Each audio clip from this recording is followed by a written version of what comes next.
What up, fight world? It's your boy Ego, and I'm back with some more boxing. Now, I gotta talk about the junior middleweight division, which is cracking right now.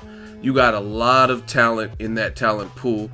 A lot of guys with names who have been on main events, who have been on Showtime, HBO, PBC, and so on. And I want to kind of break down the division, give some insight, and just do this fun little freestyle on the 154-pound super welterweight junior middleweight division, right? So Demetrius Andrade, last night he fought for a title eliminator, WBC title eliminator. He looked spectacular. Check out my post-fight video. On that commentary, Steve Farhood gave his top 154 pounders list, and it's as follows, as you guys see on the screen. Erislandy Lara, who was a champion. Next he had Miguel Cotto, then Jermell Charlo, then Jermall Charlo, Demetrius Andrade, Julian Williams, Liam Smith, Vanes Matarosen, Willie Nelson, and Carlos Molina. Now, I think he got a lot of the names right. I personally, it just really depends. This is why I don't like pound for pound lists and things like that, because it's really subjective based on what you like. Now, are we talking about guys with titles, or you know what I mean? Because bottom line is this: there's guys with titles, but there's other guys who don't have titles who I would probably rank higher based on resume and the types of fight they've been in, like a Liam Smith. On Farhood's list, he had Liam Smith before Vanes Matarosen, but you look at Vanes Matarosen's record and look at his resume. He's been in competitive fights with Erislandy Lara twice, competitive fights with the Charlo brother. A lot of people thought he won that fight. He thought he won that fight, but he didn't get the nod. He's been in a fight with Demetrius Andrade. He knocked him down. Then he fought the Charlo brother. So he has a far better resume than a guy like Liam Smith. But Liam Smith earned a vacant title shot, and they stepped over. As you guys check out my breakdown on that, the Born Ready Untold story, where I talked about that, about Austin Trout and others getting stepped over and looked over so Liam Smith could fight John Thompson, which is all factual. You can see there's a pending lawsuit, etc. So that's why I don't really like these lists, but I just kind of want to talk about the key players and things like that, because Liam Smith, if you're ranking it based on who's a champion, a title holder, obviously you have to put him over Vanes Matarosen. But in terms of skill and proven, I wouldn't put Liam Smith over him, even though he's a champion. You know what I'm saying? Because even though he has losses, I think Vanes Matarosen is probably more of a threat to the top level guys. Some people thought he even beat Lara. I was at that fight live. Very close. I think he did a lot of things well. The only downside is his defense wasn't really there. And Erislandy Lara, he doesn't exert too much energy, so he'll pot shot you, and he's hard to hit. You know what I mean? And I like Vanes's dedication to the body, but he was also coming in, like kind of coming straight in and getting his head rocked back and hit and pot shotted. So it made for a competitive and close fight. Also on that card were the Charlo brothers. I thought the Trout fight was very competitive. Trout showed he's still game. And then you also had the other Charlo versus John Jackson. And I thought he was losing the fight, and he was able to kind of close the distance, close the gap, and get a stoppage win. So a lot of top names at the division. You also have to look at Jermall Charlo and Jermell Charlo. I think Jermall is the better, but Steve Farhood has Jermall behind Jermell. So, you know what I mean? It just depends on what you're looking at. Jermell's been in maybe with more names, Gabe Rosado, Vanes Matarosen, and John Jackson. And he became the WBC champion, I believe. And the other brother just fought Cornelius Bundridge and Austin Trout. So maybe that's why he ranked it like that. But in terms of pure talent, skill set, belt or no belt, I think the division is definitely, I would say you have to look at Demetrius Andrade. Demetrius Andrade and Lara are really the guys to beat. You can throw Canelo in there, but he's kind of been fighting at his own 155, which is probably why Farhood didn't put him on the list, because he's technically fighting at middleweight, which is why he was able to defend his title versus Amir Khan. Now, I got to talk about that, because there's some pressure on Canelo, and some people are still acting like they do not understand, and it is very simple. Canelo is a star. Canelo is a good fighter. Canelo is the A side over really anybody at 54. That's fine. I get that. But that does not make you exempt from paving your way fighting the best available competition, and overall doing what's right in boxing at the tender age of 25. He has a solid resume of names, and he picked it up after, from Austin Trout to current, his names got better, you know what I mean? But you look at it, it just doesn't look good in recent memory. You stalled out Golovkin, said, hey, I want a voluntary fight, and we could fight in September. We need to build up this fight, let it quote unquote marinate. And you picked Amir Khan, who is a welterweight who only had 3 welterweight fights, and then you struggle with him for a couple rounds till you get your timing and slowed him down with your body work, and then you knocked him out, which is cool. But this is a welterweight, and it's not even the best welterweight. It wasn't like, I told you guys this going into the fight. Amir Khan is solid, but his deficiencies make him at a downside versus a Canelo. You look at Canelo's strengths and you look at Amir Khan's strengths, and you look at Canelo or Amir Khan's weaknesses, and then you pit it with Canelo, is an easy fight to determine. Basically, not necessarily having the strongest chin, being hurt by guys like Julio Diaz at a catch weight of 143, not having that much experience, no rehydration clause. Very easy fight to decipher who would win in that particular fight. Point blank, period. This is nothing new. This is what I've been saying going up to the fight. Yeah, we all watch because it's no different than a train wreck. We always watch a train wreck or carnage to see what would happen. You know what I mean? It's boxing. There's always that what if. So yeah, I'm a boxing fan and reporter. Of course, I'm going to watch, but it was an easy fight for me to decipher. Also, even if, let's say, and I never could picture this, but let's say Amir Khan did better than Floyd Mayweather. And Floyd is like at the highest level of a master class pure boxers that you could really get, right? But hypothetically, let's say Amir Khan just moved up in this weight, he just looked so good. He would have to look better than Floyd, and even in the Floyd fight, which Floyd dominated Canelo, they still had Canelo winning a draw. So it was always an uphill battle for Khan, because even if he looked spectacular, would the judges give it to him? And according to when the fight ended, when you take a look at the scorecards, 2 of the 3 judges had it for Canelo, and I thought he was clearly losing. So it just didn't make sense. Furthermore, you look at actual 154 pounders aside from Canelo and put them in there with Amir Khan, and I guarantee you the fights won't look like that. It would have probably been worse, or it would have been a shorter night. It would have looked so unfair. Like, let's say the Charlo that just fought, I get their names confused, but I believe Jamal Charlo, the one that just fought Trout, put him in there with Amir Khan and see how that fight looks. It wouldn't even make sense, because I was at the Charlo Trout card, the triple header. I was at the weigh-in, and he's a big dude. He made a junior middleweight. He made a full 154 pounder who's in shape in Austin Trout, and he made him look dwarfed compared to him.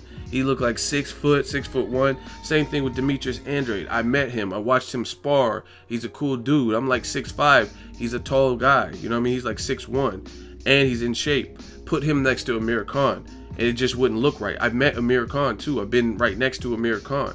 It doesn't make sense, and it doesn't look right. So my point being is why there's so much heat on Canelo is because it's not looking right. You don't fight Golovkin, fine, but there's still credible names at 54 you could fight that would have made more sense. Again, if you put Amir Khan in there with Demetrius Andrade, and Khan usually does good with southpaws, but that's one southpaw that I do not feel he would do good against. It would be so such an unfair advantage for Demetrius Andrade, in my opinion. It wouldn't even. You've seen Demetrius Andrade last night versus Willie Nelson, another guy that I know, that I've met, that I've interviewed, who's a legit 6'3" with power.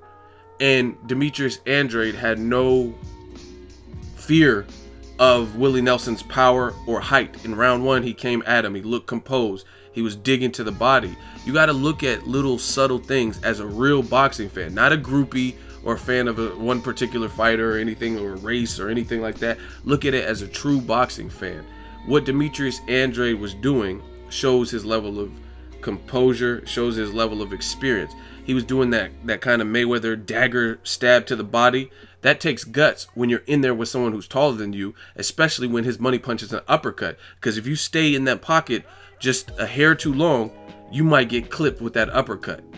period. And that's Willie Nelson's money punch. So the fact that Demetrius Andrade is so cool, calm, collected, where he can just like without feeling him out, no feeler out round really. Maybe for the first 40 seconds there was a feeler out round, but in round one he's doing things like that. It shows you his pedigree. It shows you his level of confidence and stuff like that, because Willie Nelson is, again, a powerful guy and a legit 6'3". So again, you put Willie Nelson in there with Amir Khan. Even people say, oh, Willie Nelson didn't necessarily look great. I guarantee you versus Khan it would be a different look, because Khan's a good fighter, but it would be very unfair for him to fight Willie Nelson. I'm telling you that. And you guys can say whatever you want about Willie Nelson. It just wouldn't be a good look for him. And that's why there's weight classes for a reason. So yeah, the junior middleweight division is popping. 154 has a lot of players. That's why people don't want to see Canelo, including me, fight a guy like Liam Smith, because he's not proven at this level. LARA gave Canelo a good fight, and rightfully so. You could have it either way. You know what I mean? I personally gave it to LARA by like a round or two. That's me personally. But it was close. Canelo, it looked like he may have learned from the Mayweather fight and decided, you know what? I'm getting outboxed. Fuck that. And then he at least tried, and he was ripping some nasty body shots to LARA, and LARA seemed to get tentative. Now, this is the difference between like an Andrade and a LARA, a fighter like that. They're both southpaws and they're both crafty, but I think it's kind of like comparing Michael Jordan and Kobe to another great player like LeBron James.